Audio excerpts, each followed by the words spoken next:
सभी शिक्षक साथियों को मेरा नमस्कार। शिक्षक साथियों, आज की इस वीडियो में हम बात करने वाले हैं एक महत्वपूर्ण टॉपिक में कि यूडाइस पे जो नया अपडेट आया है आपका एमबीयू कैसे अपडेट करें, एमबीयू क्या है और सभी बच्चों का एमबीयू आप कैसे अपडेट करेंगे। आज की इस वीडियो में मैं सारी जानकारी बताऊंगा। अपडेट आपको कैसे करना है, क्या इस पे कार्य करवाना है, विद्यालय से इसका क्या कार्य होना है, विद्यालय स्तर से उनके अभिभावक से संपर्क करके एमबीयू पे क्या करवाना है, तो ये सारी चीज़ें मैं आपको बताने वाला हूँ। इसके लिए वैसे मैंने पहले एक वीडियो बना रखा है, आप मेरे चैनल में जाके MIS शिवम विद टीचर में जाके आप वीडियो को देख सकते हैं। और आज की इस वीडियो में मैं और भी जानकारी आपको बता दूंगा जो नए अपडेट यूडाइस पे आ गए हैं, इसलिए मैं आपको दूसरा वीडियो इस पर बना देता हूँ। तो शिक्षक साथियों, वीडियो में बने रहिएगा और वीडियो को शुरू से लास्ट तक जरूर देखिएगा, जिससे कि सारी जानकारी आपको स्टेप बाय स्टेप समझ में आ जाए। तो शिक्षक साथियों, वीडियो में आगे बढ़ते हैं। वीडियो अच्छा लगे तो वीडियो को लाइक जरूर करिएगा और जो भी शिक्षक साथी मेरे चैनल में पहली बार आए हों वह चैनल को सब्सक्राइब कर लीजिएगा।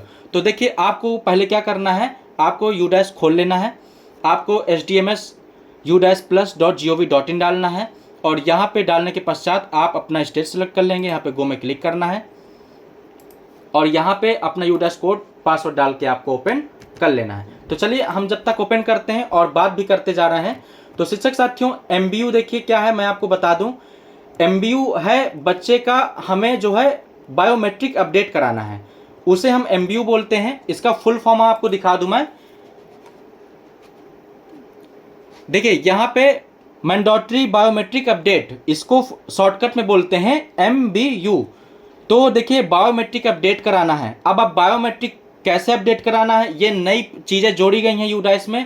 यह आपको भारत सरकार का इसका लेटर भी जारी हुआ है, मैं वो भी बताऊंगा आपको कि लेटर में क्या कहा गया है। तो देखिए, पहले मैं आपको कंडीशंस दिखा दूं, इसके बाद बताता हूं कि किन बच्चों का आपको एमबीयू अपडेट करवाना है, बायोमेट्रिक अपडेट करवाना है, कैसी कंडीशंस होगी। इसलिए हम पहले यूडाइस खोल लेते हैं। तो देखिए, हमने यहाँ पे ओपन कर लिया। यहाँ पे हम लॉगिन में क्लिक कर देते हैं। जैसे आप लॉगिन में क्लिक करेंगे तो देखिए आपके सामने यूडाइस ओपन हो जाएगा। अब आपको करना क्या है, आपको सत्र 2025-26 में चले जाना है। देखिए, स्टेटस आप कई प्रकार से देख सकते हैं एमबीयू का, ठीक है। तो आप देखिए बैक जाएंगे तो देखिए यहाँ पे भी स्टेटस आपको यहाँ देख सकते हैं, अपार कैप्चर स्टेटस, यहाँ से भी आप एमबीयू का स्टेटस देख सकते हैं। और देखिए, जब आप सत्र 2025-26 में जाएंगे तो देखिए आप और कहाँ पे एमबीयू का डाटा देख पाएंगे और कहाँ से आपको एमबीयू का डाटा अपडेट करना है। तो चलिए पहले मैं बता देता हूँ कि आप डाटा कहाँ से देख पाएंगे। एक मैंने पहले बता दिया। दूसरा, आप देखिए आधार कैप्चर स्टेटस में भी आप क्लिक करेंगे तो यहाँ पे भी देखिए एमबीयू का डाटा यहाँ से भी आप देख सकते हैं कि किन बच्चों की क्या स्थिति है, ठीक है। अब आपको देखिए मैं बता देता हूं अपडेट कैसे करना है। तो देखिए, आपको जाना कहाँ है, बाएं साइड में आपको ऑप्शन मिलेगा आधार एमबीयू मॉड्यूल। आपको आधार एमबीयू मॉड्यूल पे आपको क्लिक करना है। तो देखिए, यहाँ पे जब आप क्लिक कर देंगे तो आपके सामने आधार एमबीयू मॉड्यूल आपके सामने ओपन हो जाएगा। यहाँ पे आपको क्लास सेलेक्ट कर लेना है और यहाँ पे आपको सेक्शन सेलेक्ट कर लेना है और यहाँ पे गो पे आपको क्लिक करना है। जैसे आप गो पे क्लिक करेंगे तो यहाँ पे देखिए बच्चे जो आपके विद्यालय में वो आपके दिख रहे होंगे, उसके सामने आधार वैलिडेट का यहाँ पे ऑप्शन दिख रहा होगा। तो देखिए अब आपको करना क्या है, देखिए सभी बच्चों के सामने यहाँ पे रीवैलिडेट फॉर एमबीयू लिखा होगा। जिन बच्चों में आधार नहीं लगा है उनके सामने नॉट अवेलेबल लिखा होगा। ये देखिए, जिन बच्चों में आधार नहीं लगा है उनके सामने आपका नॉट अवेलेबल लिखा होगा। उनका आपको कुछ नहीं करना, क्योंकि आधार ही नहीं लगा है तो कुछ करना भी नहीं है। तो नॉट अवेलेबल यहाँ पे लिख के आ रहा है। लेकिन जिनका आधार लगा हुआ है, अब देखिए उसमें क्या क्या स्थिति आपके सामने ओपन होगी। देखिए स्टार्टिंग पे आपके सामने यहाँ पे एमबीयू स्टेटस एनए लिखा होगा। अगर एमबीयू स्टेटस एनए लिखा है तो इसका मतलब अभी इसका एमबीयू अपडेट नहीं किया गया है। अब देखिए, अब पहले हमें क्या करना है शिक्षक साथियों, सभी बच्चों के सामने आपको यह लिख के आएगा एमबीयू स्टेटस एनए। तो आपको पहले यहाँ पे रीवैलिडेट फॉर एमबीयू में क्लिक करके उसका डाटा अपडेट कर देना है। पहले आप इस पर क्लिक करेंगे, अपडेट करेंगे। तो चलिए हम अपडेट करते हैं। तो रीवैलिडेट फॉर एमबीयू में जैसे ही आप क्लिक करेंगे तो यहाँ पे आपसे पूछेगा please check that the student details match with the Aadhaar. तो यह आपका पहले आपको कंफर्म कर लेना है, इसके बाद कंफर्म में आपको क्लिक कर देना। जैसे आप क्लिक करेंगे तो यहाँ पे देखिए आई एग्री आपसे करवाएगा। यहाँ पे प्रिंसिपल का नाम लिख के आएगा, ठीक है, और यहाँ पे बच्चे का नाम लिखा होगा। तो यहाँ पे करना क्या है, आपको सहमति पे, आई एग्री पे आपको क्लिक कर देना है। जैसे ही आप क्लिक करेंगे तो देखिए यहाँ पे एमबीयू स्टेटस क्या लिख के आया है, MBU not required. MBU not required, इसका मतलब, एमबीयू का मतलब मैंने क्या बताया था, mandatory biometric update. Not required मतलब जरूरत नहीं है, तो इसका मतलब इस बच्चे का बायोमेट्रिक अपडेट कराने की जरूरत नहीं है। तो एमबीयू नॉट रिक्वायर्ड अगर लिख के आपके सामने आता है तो शिक्षक साथियों आपको उस बच्चे का कुछ नहीं करवाना है, कोई दिक्कत नहीं है। नॉट रिक्वायर्ड लिख के आ रहा है तो आपको कुछ भी नहीं करवाना है, डाटा बिल्कुल ओके है। केवल आपको यहाँ पर रिवैलिडेट फॉर एमबीयू में क्लिक करके, जैसे आप आधार वेरीफाई करते रहे वैसे ही आपको रिवैलिडेट में क्लिक करके आपको अपडेट कर देना है। तो एमबीयू नॉट रिक्वायर्ड, इसका मतलब इसका हमें कुछ नहीं करवाना, डाटा बिल्कुल ओके है, बायोमेट्रिक इसका अपडेट है। अब देखिए नेक्स्ट स्टूडेंट पे अब हम चलते हैं, उसके सामने क्या लिख के आता है। तो देखिए यहां पे देखिए रिवैलिडेट फॉर एमबीयू, यहां पे लिखिए लिख के आ रहा है एमबीयू नॉट रिक्वायर्ड। यहां पे भी देखिए हमने यहां पे क्लिक किया, ये देखिए एमबीयू नॉट रिक्वायर्ड लिख के आ रहा है, इसका मतलब इसका भी डाटा अपडेट है, ठीक है, कुछ नहीं करना है। लेकिन जब आप नीचे आते हैं, देखिए इस बच्चे के सामने हमने रिवैलिडेट फॉर एमबीयू में क्लिक किया तो इसके सामने देखिए क्या लिख के आ रहा है, MBU status, MBU pending as 5 to 7। तो देखिए एमबीयू पेंडिंग लिख के आ रहा है, देखिए पेंडिंग लिख के आ रहा है तो इसका मतलब है एमबीयू मतलब मैंडेटरी बायोमेट्रिक अपडेट, और पेंडिंग मतलब पेंडिंग है, मतलब बायोमेट्रिक अपडेट इसका जो है पेंडिंग है। अब देखिए शिक्षक साथियों करना क्या है, आपको केवल तीन कंडीशन मिलेंगी। एक तो नॉट अवाइबल, नॉट अवाइबल मतलब भी कुछ नहीं करना है, उसके सामने कोई ऑप्शन नहीं होगा, नहीं आएगा क्योंकि बच्चे का आधार नहीं लगा है। अगर आपके सामने एमबीयू नॉट रिक्वायर्ड आ रहा है, इसका मतलब इसका भी आपको कुछ नहीं करवाना। करवाना आपको किसका है, जिसके सामने आपका एमबीयू पेंडिंग लिख के आएगा। शिक्षक साथियों जिन बच्चों के सामने रिवैलिडेट फॉर एमबीयू में क्लिक करने के पश्चात एमबीयू पेंडिंग लिख के आता है, उन बच्चों को आपको अपडेट करवाना है। भारत सरकार का अभी 8 सितंबर को एक लेटर जारी हुआ है भारत सरकार की तरफ से, उसमें यह बताया गया है कि जो स्टूडेंट लंबित हैं, मतलब जिन स्टूडेंट में एमबीयू पेंडिंग लिख के आ रहा है, उन बच्चों का आपको जो है आधार बायोमेट्रिक अपडेट करवाना है, उनका डाटा आपको अपडेट करवाना है। करवाना कहाँ से है, कैंप से करवाना है, जहाँ पे आधार सेंटर हैं, बीआरसी में या और अन्य जगह में आधार सेंटर चल रहे हैं, वहाँ पे संपर्क स्थापित करके कैंप लगवा के आपको सभी बच्चों का, जो आपके यू डैश में सभी बच्चे हैं जिसके सामने एमबीयू पेंडिंग लिख के आ रहा है, उनके अभिभावक से संपर्क स्थापित करते हुए उनका बायोमेट्रिक अपडेट करवाना है। बायोमेट्रिक अपडेट करवाने में कोई प्रकार का देखिए डाटा नहीं लगता, केवल फॉर्म भरा जाता है आधार वाला।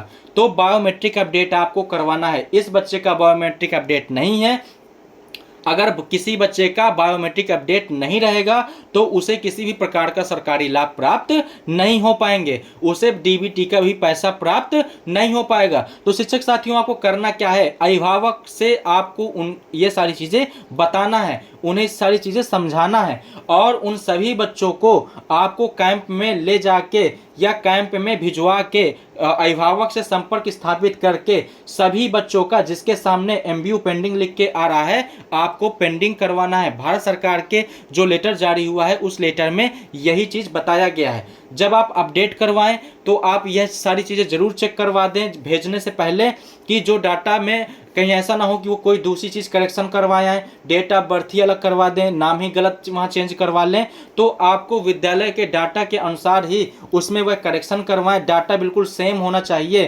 केवल बायोमेट्रिक अपडेट करवाने जा रहे हैं तो अगर डाटा में कोई थोड़ा बहुत गड़बड़ है तो वो भी साथ में अपडेट करवा लें। यहाँ पे एमबीयू पेंडिंग केवल बायोमेट्रिक अपडेट बता रहा है, बायोमेट्रिक अपडेट हो जाएगा तो यहाँ पे डाटा का करेक्शन हो जाएगा, यहाँ पे जो है यह आपका पेंडिंग जो है आपका हट जाएगा। तो आपको करना क्या है, उनको आपको भेजना है आधार सेंटर में, और जो है यहाँ पे पेंडिंग करना है। एक चीज आपको और बता दूं, जब आप रीवैलिडेट फॉर एमबीयू में आप क्लिक करते हैं, जैसे किसी बच्चे के सामने, जैसे ही आप यहाँ पे क्लिक करेंगे, कंफर्म करेंगे और आई एग्री करेंगे, और यहाँ पे देखिए बायोमेट्रिक एमबीयू पेंडिंग लिख के आपके सामने आ जाएगा। साथ ही साथ एक एसएमएस सेंड हो जाता है, इसके बच्चे के आधार में जो भी मोबाइल नंबर लगा होगा उस मोबाइल नंबर पे एक मैसेज भी पहुंच जाएगा कि आज बायोमेट्रिक अपडेट बच्चे का नहीं है।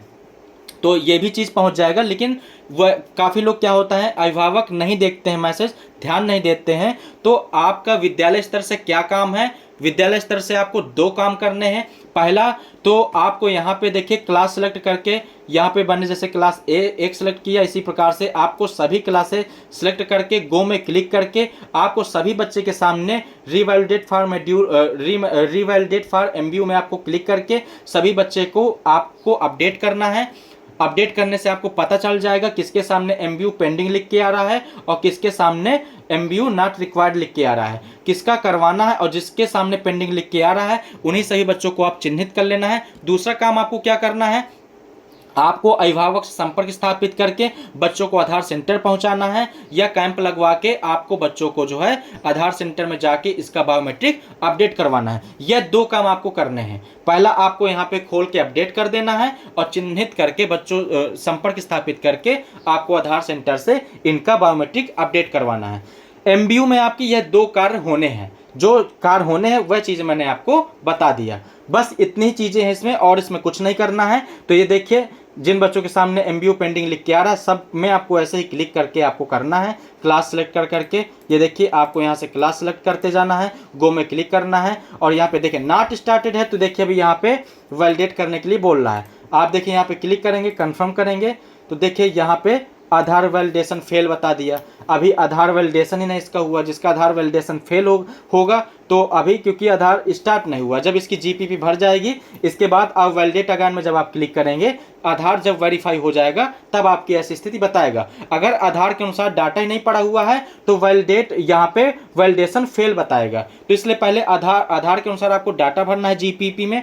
जब उसका आधार वेरीफाई हो जाएगा तभी आप उसका एमबीयू आप अपडेट कर पाएंगे। तो शिक्षक साथियों, एमबीयू के बारे में मैंने आपको सारी चीज़ें बता दी हैं। इस प्रकार से आपको सभी बच्चों का एमबीयू जिसके सामने एमबीयू पेंडिंग लिख के आ रहा है उसका आपको आधार सेंटर संपर्क स्थापित करके उसका बायोमेट्रिक आपको अपडेट करवाना है, और जिसके सामने नॉट रिक्वायर्ड लिख के आ रहा है उसका आपको कुछ भी नहीं करवाना है। तो शिक्षक साथियों, वीडियो में बस इतना ही। और देखिए मैं आपको एक चीज़ और बता देता हूँ, यहाँ आप इतना अपडेट करने के बाद आपको आधार कैप्चर स्टेटस में जाना है। यहाँ से आप ये देख सकते हैं कितने बच्चों का हमारा डाटा डन है, कितने बच्चों का डाटा सही नहीं है। देखिए एमबीयू पेंडिंग यहाँ पे संख्या लिख के आ जाएगी आपका कि कितने बच्चे पेंडिंग है। नीचे आप आएंगे तो देखिए क्लास वाइज कि किस क्लास में कितने बच्चे पेंडिंग है, ये आपको क्लास वाइज पता चल जाएगा। ठीक है, और कौन कौन सा बच्चा पेंडिंग है यह देखने के लिए आप वहीं से ही आप देख सकते हैं जहां से आपने बच्चे का अपडेट किया है। तो इस प्रकार से शिक्षक साथियों, वीडियो में मैंने आपको सारी चीज़ें बता दी हैं कि एमबीयू क्या है, एमबीयू आपको कैसे अपडेट करवाना है, किन बच्चों का आपको एमबीयू अपडेट नहीं करवाना है। सारी चीज़ें मैंने आज की इस वीडियो में बता दिया है। शिक्षक साथियों, वीडियो अच्छा लगे तो वीडियो को लाइक कर दीजिएगा, चैनल को सब्सक्राइब कर लीजिएगा, और जो भी शिक्षक मेरी वीडियो में पहली बार आए हैं, जो भी शिक्षक साथी मेरे चैनल में पहली बार आए हैं, तो शिक्षक साथी मेरे चैनल को सब्सक्राइब जरूर कर लीजिएगा, जिससे कि मैं जो भी नई अपडेट दूं वह आप तक आसानी से पहुंच जाए। तो शिक्षक साथियों, वीडियो देखने के लिए आप सभी का धन्यवाद। वीडियो में यहीं से समाप्त करता हूं, फिर मिलते हैं नेक्स्ट वीडियो में नए अपडेट के साथ। तब तक के लिए आप सभी का वीडियो देखने के लिए धन्यवाद।